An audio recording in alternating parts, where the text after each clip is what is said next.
Hello, everyone, and welcome to the Influencer Show, where I interview people who can help influence the way you live life in a number of different ways. I'm your host, T7, and today we have a very special guest with us, Zack Fortag. So, if you'd like to introduce yourself to the listeners and let them know a little bit about you. Hi guys, how's everyone doing? My name is Zack Fortag. I'm 19. I'm from Essex. I've been running businesses since I was around 15. I left school at 16.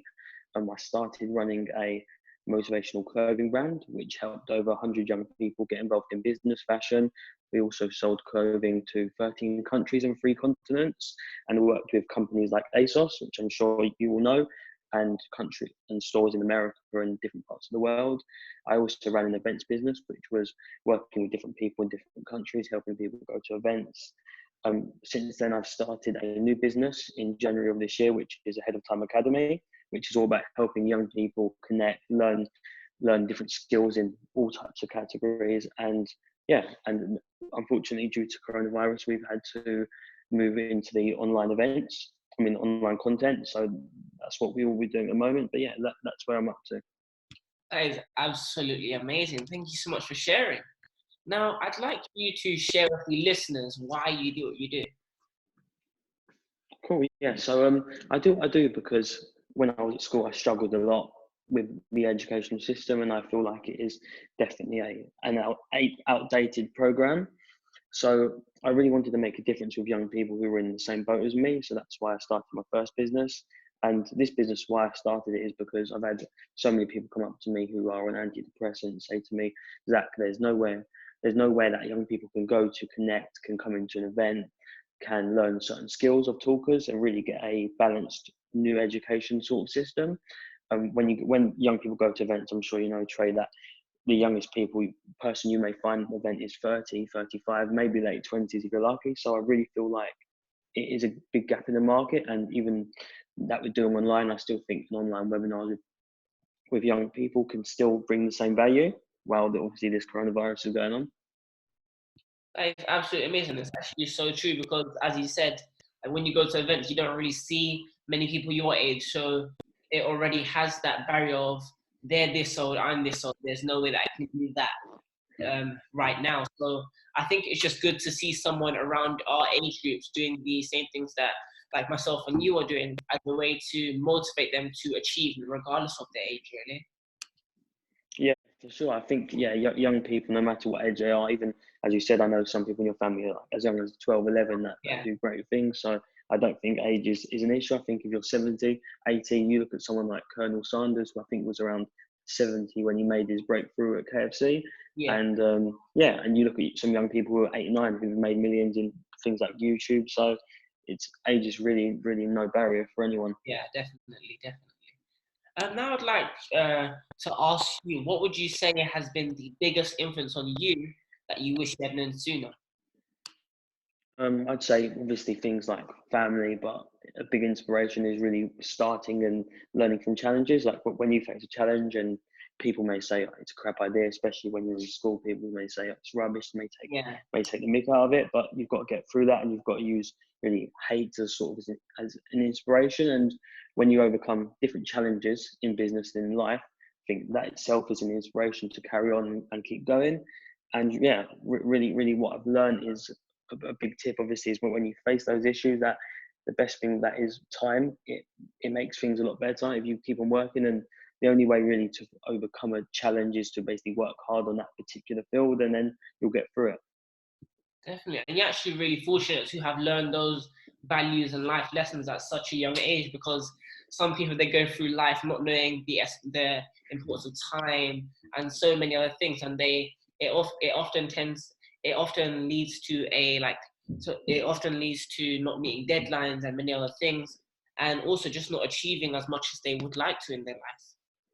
Yeah, of course, but I feel like everyone obviously has got a different timeline, so to speak. Yeah, Like I've seen people who are 15 who maybe 4 years below me who are doing equally as well, if not better. And I've seen people who are 3 times my age who I'm actually employing for my company. So I I think everyone's obviously on their own timeline. Some yeah. people, as I said, some people might make 1 million at 70. Someone might make 1 million at 10. It's all different. Yeah. And now I'd like you to share with the listeners how you prefer to influence others to change the way they live life for the better. Yeah, I feel like with the platforms I've made, it's never really been about me personally getting my name out there, influencing people. It's all about the structure of the companies I've made. So the first business was all about helping young people get into work, helping young people design clothes in front of hundreds of thousands of people, helping young people speak to companies like Harrods, ASOS. And in my new business, it's all about bringing talkers, bringing young people together to really learn. So that's how I really like to influence people. I'm not someone who really likes to massively get out there. I like to create companies which create a difference and help young people get into work, help young people learn how to start a business. That's how I really like to influence people. That is actually so true, really, because now that people are more like awakened to the fact that people, that young kids are starting a business, they try to get into it for the money aspect. And yeah, I'm not saying that that's not a bad thing, but it's also about being open-minded to then accept those opportunities and all those like values and life lessons that you learn along the way. And on that note, I'd like to ask you, what would you say people should do to stay motivated during moments of crisis? So in crisis, the best way to stay motivated is to basically first I'd always say if you're facing a big problem, take a break Hmm. and really assess the situation, take a step back. Even day to day, when I'm working 5, 6, 7 hours, I would take a break, take a step back, and really reevaluate the situation. So I think it's best to first do that, and then second, really draw out points on what you want to achieve and the issues you're facing, and then create a plan, and then work through that plan. Every as a lot of people said, many entrepreneurs, the most successful ones are people who have faced things like unemployment, family deaths, they've been homeless. Time, as I said, time always healed certain problems, and the more you work, the better the problems will be overcome for sure. Definitely, definitely. I 100% agree with that. And now I'd like to ask you, what is your passion and end goals? So in regards to passion, I like sport a lot. I think when you're doing a business or anything you're doing, you've always got to have something that you do outside of it. So I go to things like football. I go to different sporting events. In regards to passion, I've always loved running companies. I've always loved helping young people, and yeah, I've always loved day to day just working as hard as possible and in advancing my business and growing it. So my end goal really is to create a massively successful business which is known around the world and which really revolutionizes the sort of educational industry and creates a big impact amongst a lot of young people for sure. That's what I really want to do. That is absolutely amazing. And what I find like very inspiring is how you're following your passion, because some people they might say, "Oh, makeup's going to be an amazing thing. Like there's so much money in it," and then they head over there. But it's about following your passion, and then the money will follow you instead of you chasing the money. Yeah, I think it's always good to follow your passion. Some people, it's hard to get a job in that passion sometimes, but if you can, it's always good because then you'll work a lot harder at it because obviously you will enjoy it more. Yes, definitely. Mm. And even for like maybe some people who are struggling to find a job or struggling to set up a business based on their passion, there's things like YouTube where you can just broadcast it to as there's loads of people who are always using YouTube, so that's a way to broadcast your message and in turn gain a following as well. Yeah, exactly. Yeah, there's loads of good platforms. Like as I said, the reason why I created my platform was because in the events industry, I felt like there was no way young people can connect with each other, and there's not really a way to access certain talkers and webinars. So yeah, I feel like those sorts of platforms are very good for young people. Yeah, definitely. Thank you so much for sharing. Now, I'd like to ask you that if, let's say, that you had a megaphone and you could say one thing to the world that would have a lasting influence on the world, what would it be and why? I think it would definitely be to enjoy life and keep working hard. If you get both right, then you have a very good life. Because if you work hard, you'll achieve a lot, which will make you a lot happier, and then you'll be able to enjoy a lot more moments. But yeah, I feel like even with myself, I work really hard, but you've got to enjoy you've got to enjoy life. You've got to enjoy your days because that will keep you motivated and that will make you happy, which is obviously the most important thing at the end of the day. Definitely, absolutely. Thank you so much for sharing, and I hope that you listeners have gained so many golden nuggets from Zack Fortag so far. Now I'd like you to share with the listeners any advice that you would give to those who may have had their very own £1 million idea at a time like this. Yeah, I think it's starting a business, especially now, is very tough, depending on your industry. So it's Mm. hard for me to give an exact advice based on an industry, but I feel like with any business, you've got to obviously first create a plan, create a structure, then you've got to really do some research, how you're going to do it, how you're going to cost, how you're going to make money, how you're going to run the company, what sort of team are you going to build, and then you should start working on it. I feel like reading up on different books, maybe if it's a business book, if it's trading, read up on that. Uh, yeah, so, but I feel like at the end of the day, as I've said a lot, working hard is the priority. And if you work hard and you get the research right, you will create a successful business. It may take 3, 4, 5 years, but if you keep on working at it and you plan right, and you have the right people around you, you're definitely in with a chance. And of course, you need to make sure there's an opportunity for your business. You don't want to go into a market which is already loaded up and it's unlikely you're going to create anything. So Yeah, that's the sort of things you've got to look out for. definitely. It's about timing and consistency and congruency. So now I'd like you to once again share with the listeners what is the biggest issue or problem that you're aiming to solve as an influencer in your own industry. Yeah, so I feel like the biggest problem now is two things. I think the educational system, a lot of it is flawed for young people going to university, getting student debt, then they're not working in that field in a lower paid job, which then builds up the debt, and they can't afford to move out of the house to a much older age. And I feel like there is an issue with mental health and things like antidepressants. Of our survey of 400 people, over 60% of under 25s through our survey were on things like antidepressants.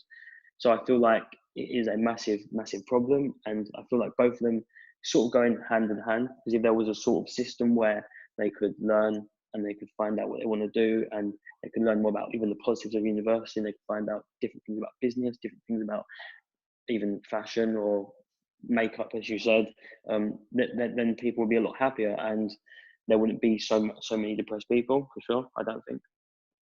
Wonderful. Thank you. Thank you so much for sharing. It's absolutely amazing. And now I'd like you to share with the listeners what would you say was that so-called pivotal point along your journey and what did it teach you? It's hard to say. I wouldn't say it was just one point. Like maybe some people have had getting fired from a job, but I'd say just a lot of challenges, such as losing massive clients, having people walk out on you, having people even steal from you, having people having stuff of yours ruined, maybe having a really bad 3, 4 months of business, maybe being on the verge of losing your business, which is all problems I've faced a few times. So I feel like getting through those and building up experience from that is really the most pivotal point that I've had. Definitely. And it's actually, you're actually very like at an advantage really to have faced all those problems at a younger age because let's say you were facing it in the long run, you wouldn't maybe know what to do, but now you face them, you know how to tackle those problems should they arise ever again, really. Yeah, it's very true. Like after 4 years, I've faced not every single problem you can have, but I've faced most of them. And really, when I get issues now, it's not it's a quarter of what it was when I was younger. I really know how to deal with things. It's obviously a bit of a hassle and causes issues, but I really know how to get over it now. So it's not a problem. Yeah. So now, I thank you so much for sharing once again. And then now, I'd like to ask you, what are the top 3 lessons that you have learned along your journey, and how did they influence the way you look at life? I'd say top 3 lessons. First one was about when I first started employing staff, and it was basically I wasn't really appreciating them, and I wasn't really letting them feel like they're valued. So I feel like even not employing people within your family or a friend or creating contacts, I feel like that's the best way to create contact, is to make them feel appreciated and that they're valued. I think that was also in a very, I think it was in How to Win Friends and Influence People, that book as well. It's very important to do that. Yes. For a second lesson, I'd say, as I've spoken quite a lot about overcoming problems, I think it's very easy to quit. I know a lot of businesses fail because people quit and they don't know how to overcome problems. But the best way to overcome problems is to just keep working hard and find a solution. In regards to the third one is really to just keep going no matter what people say. I know some people may hate on you. They may say this is bad. Even some of your family, that you may be working a job and they may say you've got fixed income. Why would you leave for a business? But just really believe in yourself and value, is this business good? Check the market out, as I said. Check your plan. Check other competitors, how well they've done, and then really go from there. That is absolutely amazing, and thank you so much for sharing. And I really did like that first point, how you spoke about how at first we tend to undervalue our employees. And I think, I'm not too sure, but I'm pretty sure that at Disneyland, they have, so everyone who works there is part of the cast. So it can be from the people who are sweeping the stage to the ones who are the directors, so that everyone feels valued. And I think that's something really amazing that every business should try and emulate and put into play in their own business, just to make everyone feel as though they're part of the bigger picture, really. Yeah, exactly. Yeah, I always, when I started a few years ago, I actually started making people feel like it was their own business. Because if they feel like it's their own business and they're passionate about what the business does, then they'll work a lot harder for you. Like Yeah, I always, like my business now, people, I employ young people and they're so interested. They believe so much in the business and what it does, that they feel like they're part of it and they really want to make a difference. And they want to feel like they're part of something special, because obviously when you look back on your career, you want to feel like you've done something that has influenced people and it's been a success. definitely. That is absolutely amazing. Now, I'd like to ask you, let's say that you had to be another person for one day. Who would it be and why? Um, that's quite a tricky one. I wouldn't say any business person, because I feel like even though they'll probably have obviously much more stuff and much more teams, and Hmm. I run a business now, so I know what it's like. I'd say probably a sports person, like someone like Ronaldo or a Frank Lampard. So just so you can see what it's like to be in that sort of industry, something different. Hmm. That is amazing. Yeah. So now I'd like to ask you, what are your views on the word legacy, and what legacy would you like to leave? Yeah, I think legacy is important for everyone, but I think legacy, what I would want is to create business, to hopefully create business that goes on past me. The Head of Time Academy, I hope it goes past me, that people recognise it, the name, and it's helped tens of thousands of people, if not more. And I hope that I can create good wealth for obviously my family and family after me as well. So yeah, that's what I hope to achieve. I don't hope to be like some like massively famous person or some multi-billionaire. I just hope to create a massively successful company and create good wealth. That is great. And I actually really like how you focus on not only yourself, but also about having a positive and long lasting impact on others. Yeah, of course. Yeah, I feel like everyone would really want a legacy when after they die. So I really feel like that would be great to have my company carry on through a lot of decades and generations. That is great. Thank you so much for sharing. And I'd like you to share with your listeners, is there anything that you've done in the past, and now looking back on it, you may have wished you'd done it differently or maybe even sooner? Um, I'm, it's hard to say. I've had a lot of arguments with people that worked for me. I've had to let a few people go. I've had to shout. I've had arguments. I've maybe treated certain companies wrong, where maybe I reacted too quickly to things. But I feel like every mistake you've made, if I changed that mistake, then I wouldn't have learned how Yeah. to deal with certain situations. So I don't really feel like there's anything I would actually change. I just feel like a lot of them were learning experiences for me. That is great. And it's actually amazing how, at your age, you're able to look at it in that way, because some people who are many years older than you, they're like, oh, never mind, there'll be another one, and things like that. It's just really amazing that you have that sort of mindset. Yeah, I think yeah, it's good, because if you look at things as problems and regrets, then you may not learn from them. You may do them again actually. But so I think certain mistakes that I won't make again, and even if I do make them, at least I know how to deal with them, and I've had Yeah, experiences in that. that is absolutely amazing. So, could you share some advice for those who may be starting something new and are starting to give up? Um, I think if you're giving up, you're about to give up. You need to evaluate why you're giving up, how long you've really been doing it, Mm, and you need to really look at other people's stories. Some people have, I think it was James Dyson. I think he was about 70 different products before he actually got to the one which was going to be working.